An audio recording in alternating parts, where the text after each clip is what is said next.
Chapter 5. Jesus heals a man with evil spirits. Jesus and his disciples arrived on the other side of Lake Galilee, in the territory of Gerasa. As soon as Jesus got out of the boat, he was met by a man who came out of the burial caves there. This man had an evil spirit in him and lived among the tombs. Nobody could keep him tied with chains anymore. Many times his feet and his hands had been tied, but every time he broke the chains and smashed the irons on his feet. He was too strong for anyone to control him. Day and night he wandered among the tombs and through the hills, screaming and cutting himself with stones. He was some distance away when he saw Jesus. So he ran, fell on his knees before him, and screamed in a loud voice, "Jesus, Son of the Most High God, what do you want with me? For God's sake, I beg you, don't punish me." He said this because Jesus was saying, "Evil spirit, come out of this man." So Jesus asked him, "What is your name?" The man answered, "My name is Mob. There are so many of us." And he kept begging Jesus not to send the evil spirits out of that region. There was a large herd of pigs nearby, feeding on a hillside.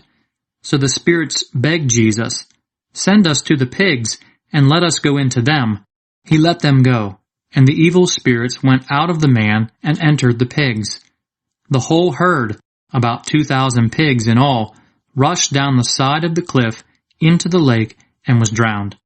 The men who had been taking care of the pigs ran away and spread the news in the town and among the farms. People went out to see what had happened, and when they came to Jesus, they saw the man who used to have the mob of demons in him.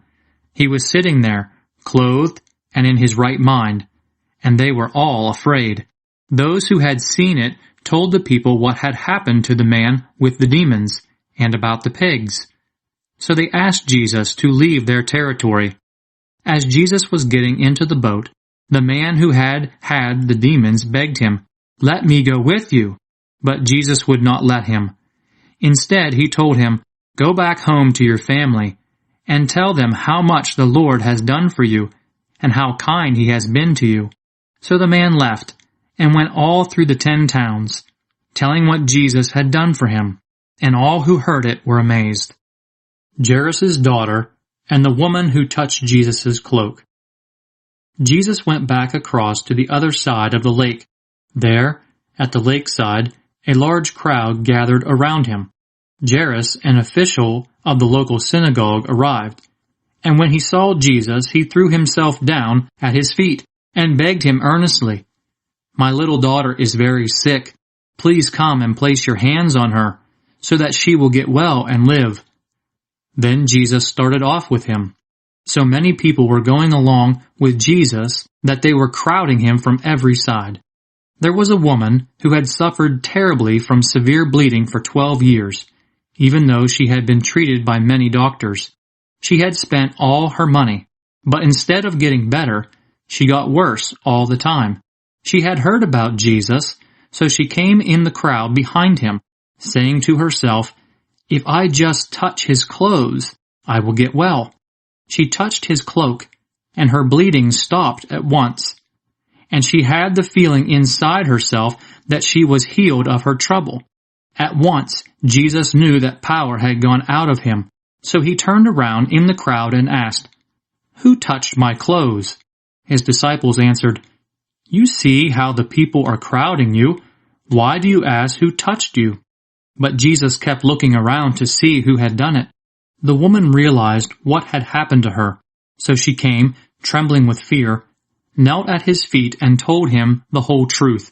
Jesus said to her, "My daughter, your faith has made you well. Go in peace and be healed of your trouble." While Jesus was saying this, some messengers came from Jairus' house and told him, "Your daughter has died. Why bother the teacher any longer?" Jesus paid no attention to what they said, but told him, "Don't be afraid, only believe."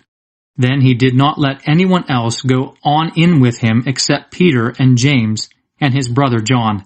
They arrived at Jairus' house, where Jesus saw the confusion and heard all the loud crying and wailing. He went in and said to them, "Why all this confusion? Why are you crying? The child is not dead, she is only sleeping." They started making fun of him, so he put them all out, took the child's father and mother and his 3 disciples, and went into the room where the child was lying. He took her by the hand and said to her, "Talitha, koum," which means, "Little girl, I tell you to get up." She got up at once and started walking around. She was 12 years old. When this happened, they were completely amazed. But Jesus gave them strict orders not to tell anyone, and he said, "Give her something to eat."